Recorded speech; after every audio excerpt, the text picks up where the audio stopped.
Greetings and salutations, ladies, menfolk, and non-binary viewers. Welcome to another episode of Game Break, a full coverage writer's endeavor where me and my crew take a break from our writing and drawing and creating music and other such shenanigans, and play some video games and have some fun. I'm coming back to you today with another episode of World End Economica. So last time round, we managed to get some Chinese food and got chased away by the cops. Ended up in kind of the sewers. It was kind of like an irrigation type system dealy. And met up with the waitress again, and apparently the waitress has a friend who isn't that social, as it were. So we're now following the waitress to I don't even know where. I'm really not sure what we're in for, but let's find out, shall we? Alright. I'm going to make her bow down to me one day. At that moment, I added another item to my list of ambitions.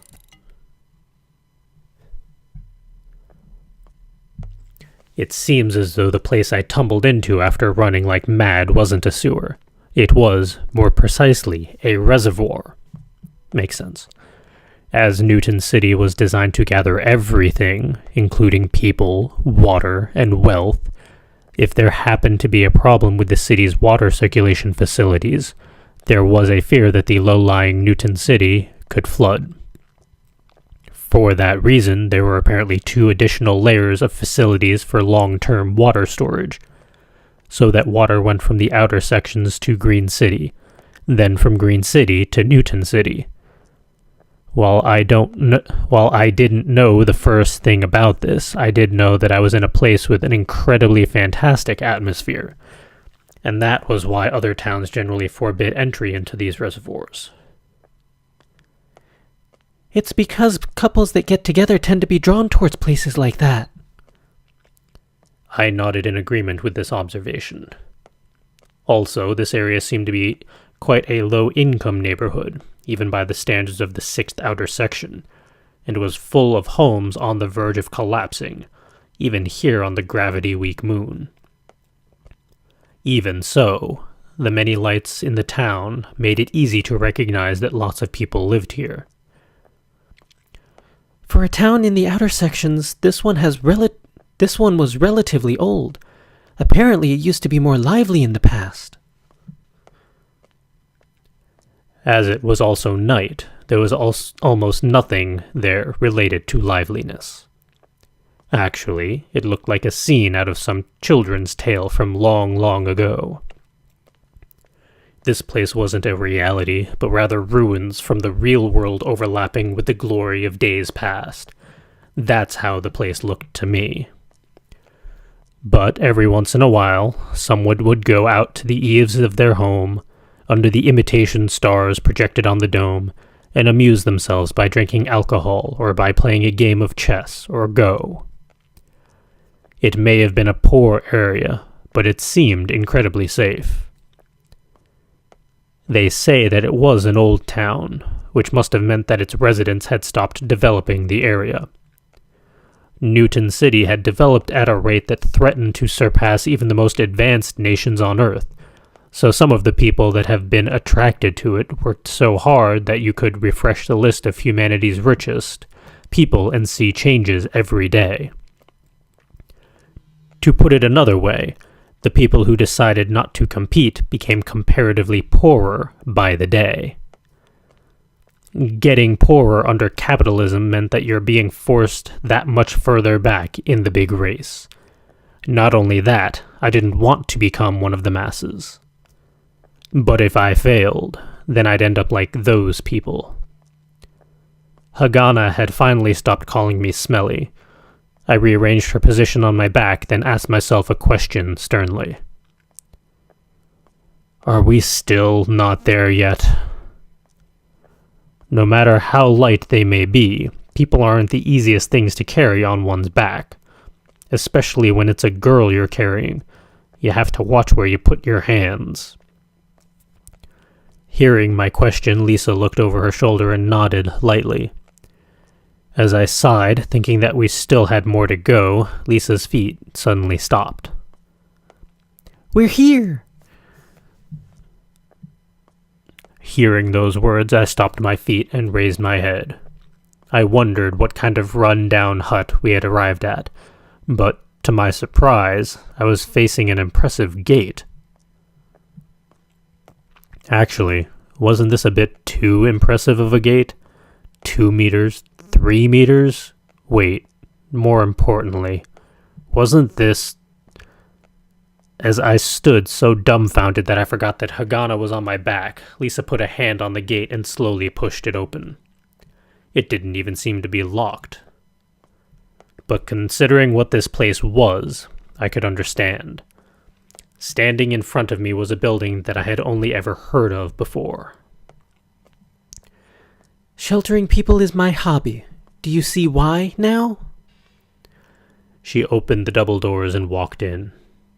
The next thing I knew, a bearded dude stuck on a cross was right in front of me. "It's a church." "Welcome to the 6th Avenue Church." Lisa said this to me while I was still in shock. You're a Christist?" "Not Christist, Christian." I thought that was something that they only did on Earth. This was supposed to be a place on the forefront of science and human advancement. Why was there a church here? Or could it be that for people from Earth, this place, far away in the sky, was supposed to be heaven?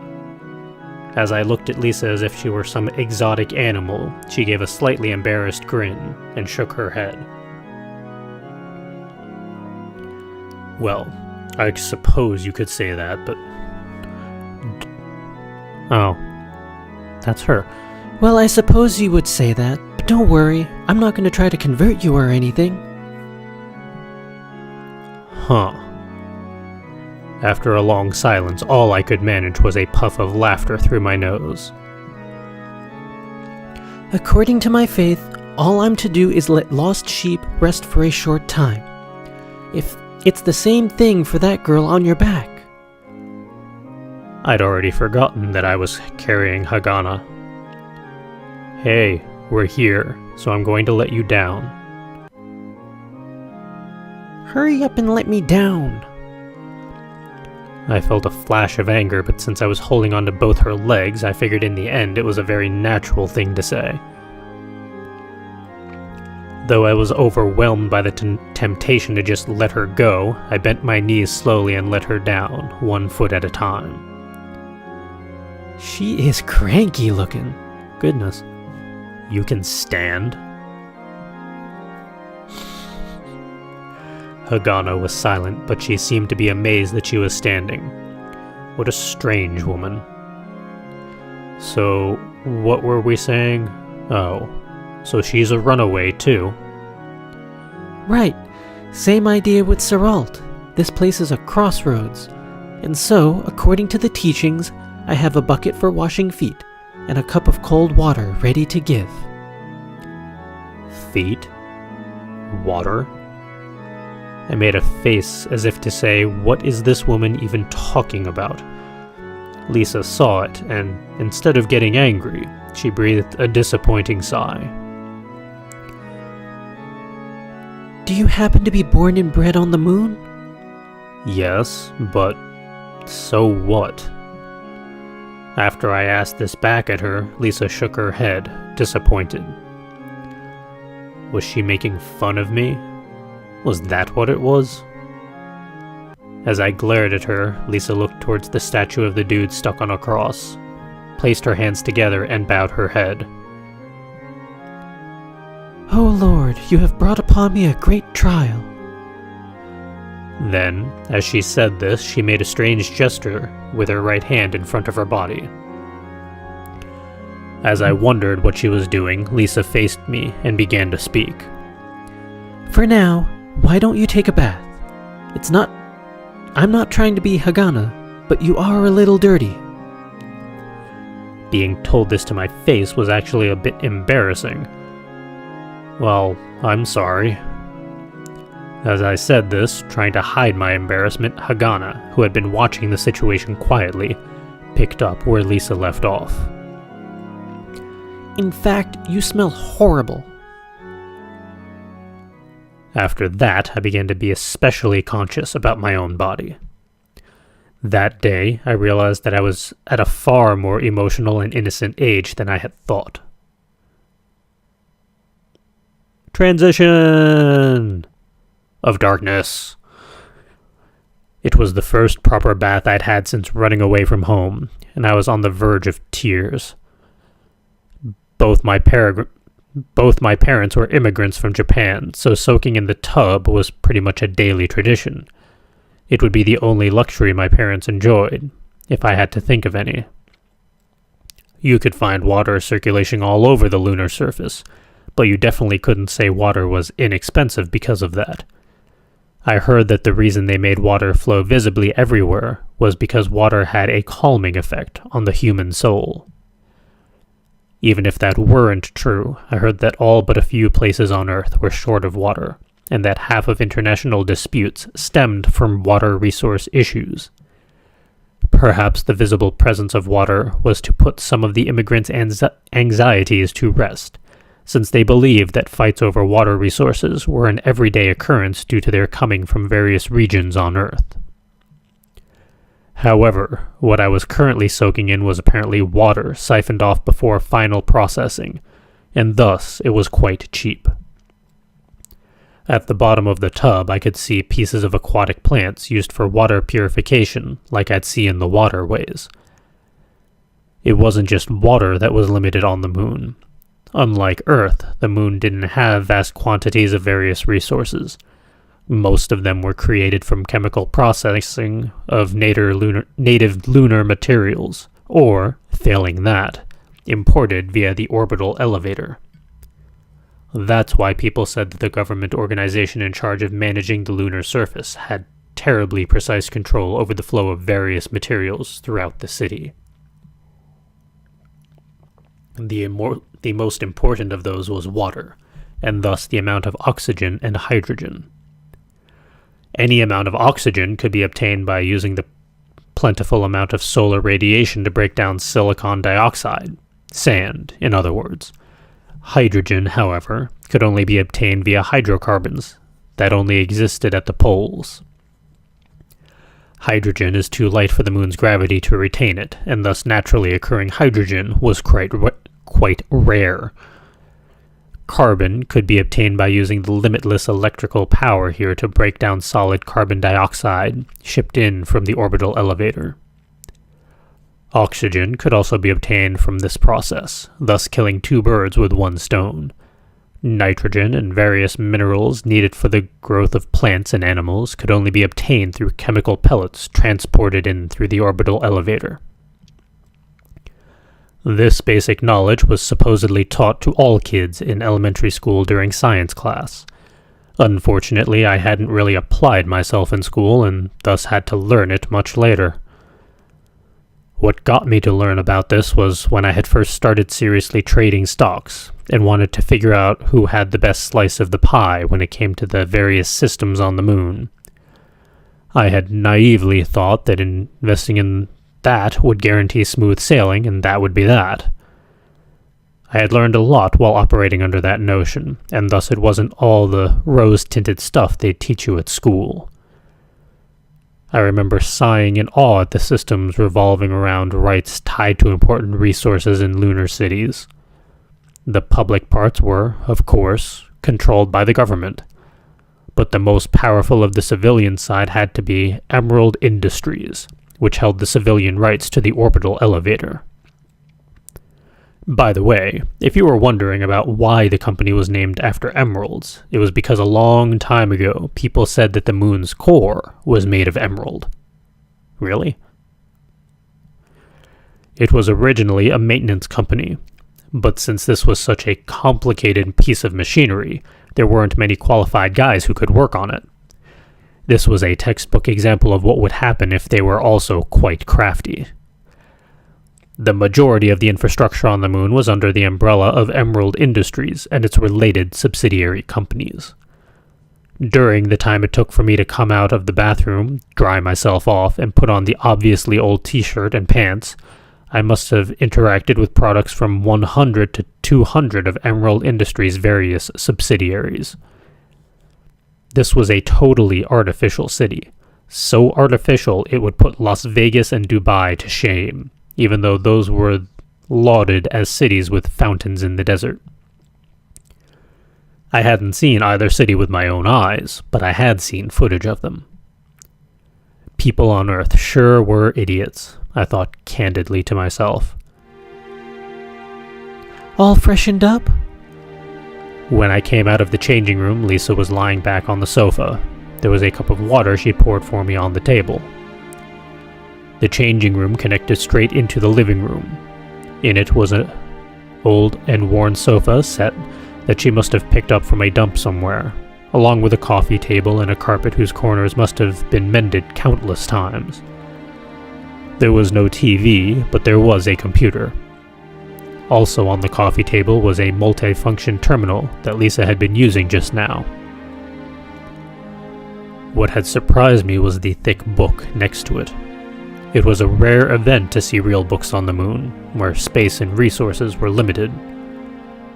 I had thought until relatively recently that books were simply an application interface format. I didn't realize that things that resembled what was drawn on the screen actually existed. People who came from Earth made fun of people who grew up on the moon for things like that. However, from my point of view, people from Earth were the ones who had something messed up in their heads, since they still stuffed these ridiculously bulky books into places like libraries. Is it rare to see a real book? I came to when Lisa asked me a question. Once more, she had the multifunction terminal in her hand, most likely reading a book again. Well, even if I had snapped back saying that I don't know what I don't know, her treating me like some naive idiot would piss me off. And thus I mumbled my reply while putting on a poker face, but Lisa didn't make fun of me. Well, they certainly take up space. They also get dirty easily, so you have to take good care of them. Furthermore, you couldn't really search them, so the digital version is 100 times better. I instantly realized she was doing this out of consideration for me. It was as if she were some kindergarten teacher who had a good idea of what would cause immigrants from Earth and moon-bred kids to get into a fight. And that is... I pointed at the thick but warm book on the table. There were some gold-colored, alphabet-looking characters on the back cover, but I couldn't quite parse them. B... I... B... L... This to me was the most important book in the world, and thus I brought it with me from Earth. Even though I parted with Julie, who had been with me since the day I was born. Oh, she's my pet dog, by the way. Even if I parted with Julie, I could not bear to leave that book back on Earth. Lisa laid the mobile terminal aside and carefully stroked the front cover of the tattered book. Upon seeing that, I flashed back to when I was a naive kid being patted on the head by my parents' hands, roughened from working outdoors. When did you come here from Earth? We got chased out of our place when I was 11. With that, my parents made the bold move to apply for lunar immigration. We didn't really have money and thus would have had to apply through the commoners category, which had ridiculous odds. Well, my parents' professions were kind of special, and since the NOAA system was still in effect, we managed to get placed into a preferential category. NOAA system? It was how people referred to the system for the preservation of multiculturalism. Well, I guess you wouldn't know about it unless you were involved with it. Well, there was this story about Noah's Ark. Well, there was some legend, or oral tradition, or teaching, or whatever that talked about how when the world had turned to evil and was destroyed by a huge flood, good people and pairs of animals rode out the flood in a boat and went on to create a virtuous world after the water receded. Something like that. My parents were both theological scholars. I guess they needed people of that odd profession as well. This was the first time I had heard the term theological scholar. Lisa picked up the nearby terminal and showed me the dictionary entry. They were apparently people who studied religious teachings. I was truly surprised that people who gave up their lives to such useless things were here on the moon. And thus, this book was like my soul, to someone like me, who had been raised in such a household. There were many authors depending on which chapter it was, but it was mostly written about 2,000 years ago. It's actually the best-selling book on Earth, you know. Oh? Is it that interesting? Lisa laughed out loud when I started to show a bit of interest in the book while looking at it. Well, no. Sorry. Well, if you asked me whether it was interesting or not, I'd say it was interesting in its own way. But it isn't really that kind of book. This is called the Bible. Remember the figure you saw in the church? This was the book written by the disciples of the guy pinned up there. It's a book of religious teachings, so to speak. They estimate that over 1 billion copies have been sold. 1 billion copies? It's because it could be found everywhere on Earth. It was translated into the words spoken by people all over the Earth. So in other words, everyone on Earth reads it. If only that were the case. A question mark appeared on my face when I heard Lisa's reply. The Earth's population is roughly 6.5 billion. Even in an age where 700,000 of those could come to the moon, roughly a third of the people on Earth couldn't read, and 2/3 had no surroundings where they could sit down and read a book. The remaining fortunate 1/3 had tons of other forms of entertainment. There are few people reading the Bible nowadays, even among Christians. Even at the church I attended, there were few people who knew there were 4 books that comprised the Gospels, and even less people knew the names of the 4 authors. You probably don't understand how sad this fact is. Sorry, totally don't have a clue here. Well, that's all right. I've already got a heavy load due to having to carefully watch over this old church. Still, knowledge passes on when people cross paths. Trivia used to refer to wisdom, and the word's original meaning was that of a 3-way intersection, where people would cross paths. I had wondered what would be the point of having all these lost people meeting in such an intersection. It was perhaps a sign that I realized I should be a shepherd watching over sheep. A shepherd? I've seen images of sheep being herded by sirens and electrical fences before while researching certain potential investment candidates, but how was this related to managers of those factories? Seeing me totally drawing a blank, Lisa laughed weakly and said, Sorry, it's just a metaphor. I actually haven't seen a real shepherd either. I guess it wasn't just a matter of not knowing stuff because I was born on the moon. I was at least a bit relieved by that. I'm pretty much that type of person. People would certainly wonder why I came to the moon to do such a thing. Well, I do think that. Lisa chuckled at my frank statement. Well, now let's talk about you, okay? Since she went to the trouble of saving me from the police, bringing me here since it looked like I had no other place to go, and even letting me take a bath, my good character dictated that I answer her. I come from a settlement village on the outskirts of the Eastern Outer District. Oh, that great place with all the greenery, right? Outsiders all say that. Isn't it just because we're all from the Stone Age? Well, people who would come to the moon were all city dwellers back when they were on Earth. They missed their greenery. I was beginning to feel that I was being blanketed and confused by a high level of logic. Are the cities on Earth full of greenery, then? Well, I guess the way I worded it was kind of bad. Even on Earth, there wasn't that much greenery in the cities. For some reason, people were attracted to the natural outdoors from times long gone past. Perhaps it's something ingrained in us. Aren't you the same? I was about to refute her point, but decided against it. In either case, I ran away from a home over there. Okay. Your name. Is it okay to ask? Lisa asked me without showing any signs of trying to force me.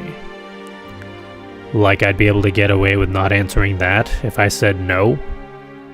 That's fine if you don't want to. But it would be kind of inconvenient to call for you, so I'd like some sort of a name. The girl you carried on your back, she's called Hagana. It's not her real name. Huh? Well, it's not like she doesn't want to open up to me, but she's like a wild animal in that she's very cautious about things. Oops. Hagana's originally a word from the language of the Wanderers. Well, actually, does anything come to mind when I use the term Wanderers? No idea. I guess that's to be expected, but I see. I guess the moon-bred, being free from Earth, had this kind of meaning. Sorry, talking to myself again. It's my first time talking to a kid who was born and bred on the moon.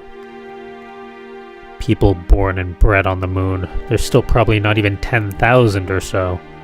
People working in Newton City said it was due to the fact that many people weren't able to have children.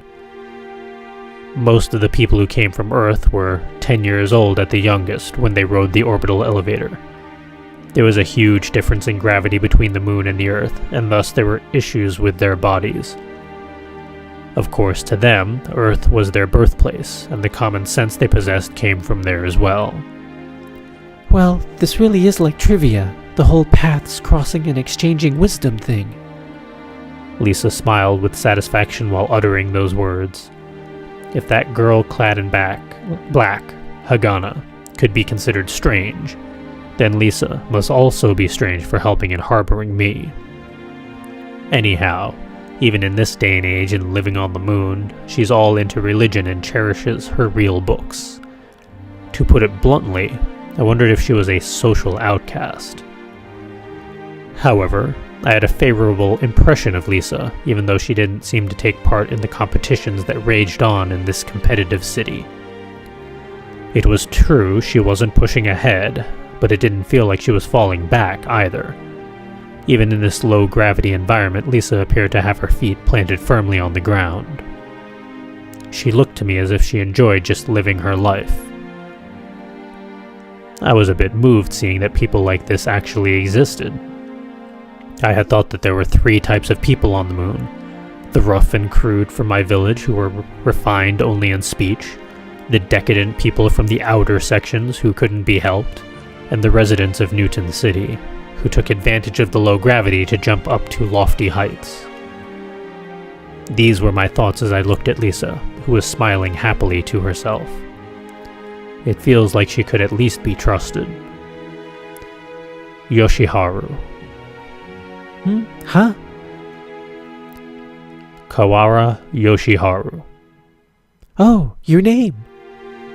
It's my real name, so if you report me, they'd quickly notify my parents.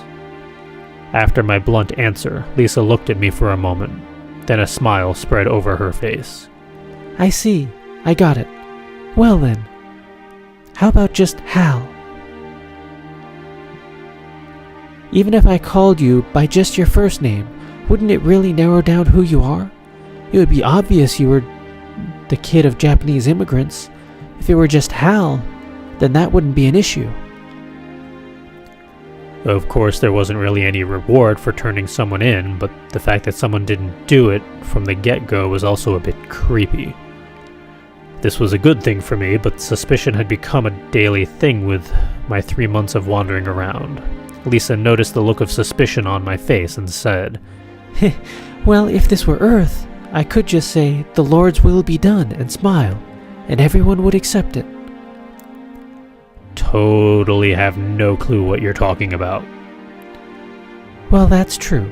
This is the moon, after all.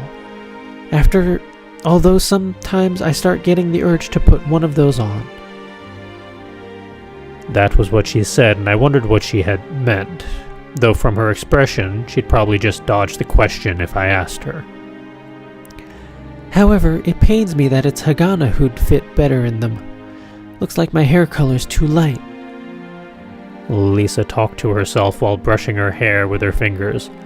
It wasn't on Hagana's level, but I thought she had beautiful straight hair.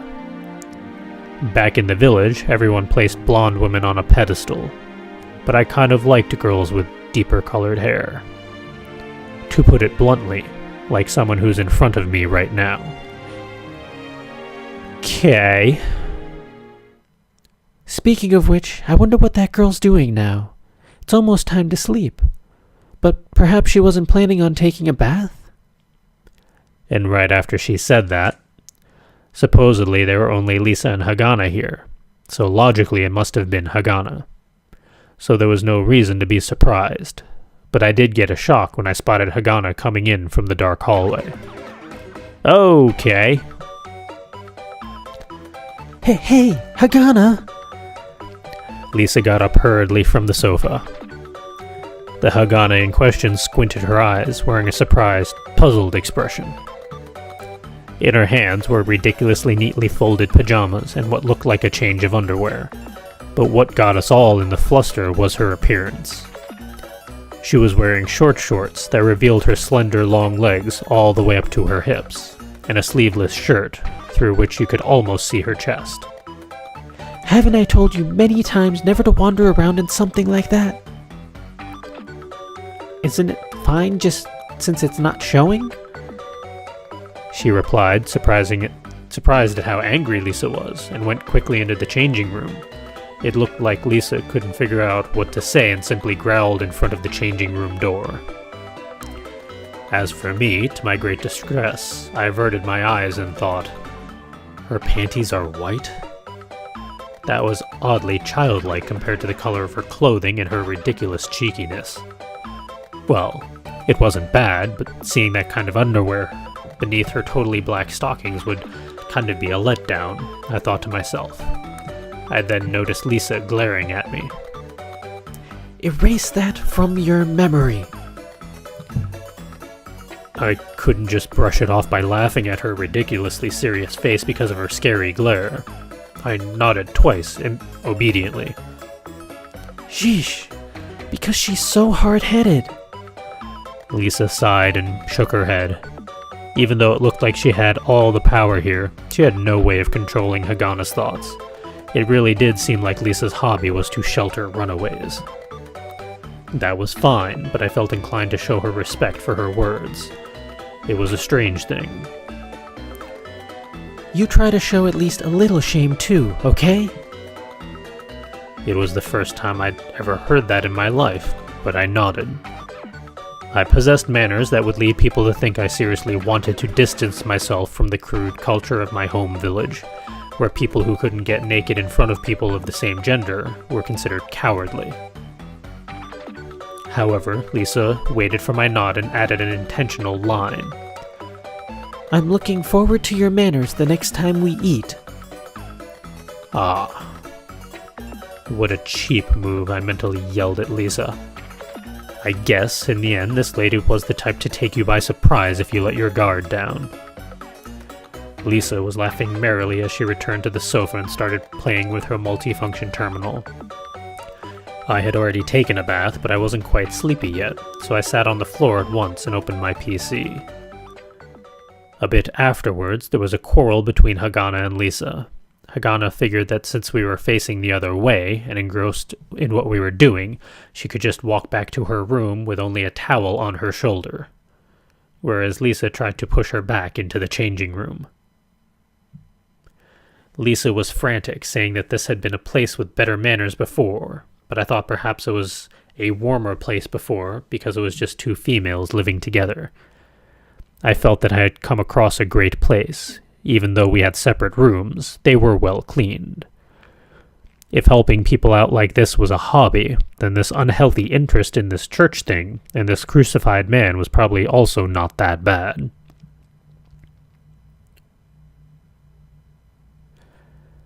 And as it seems to be a time change, I'm going to call this episode here. This seems like a good transition for the moment.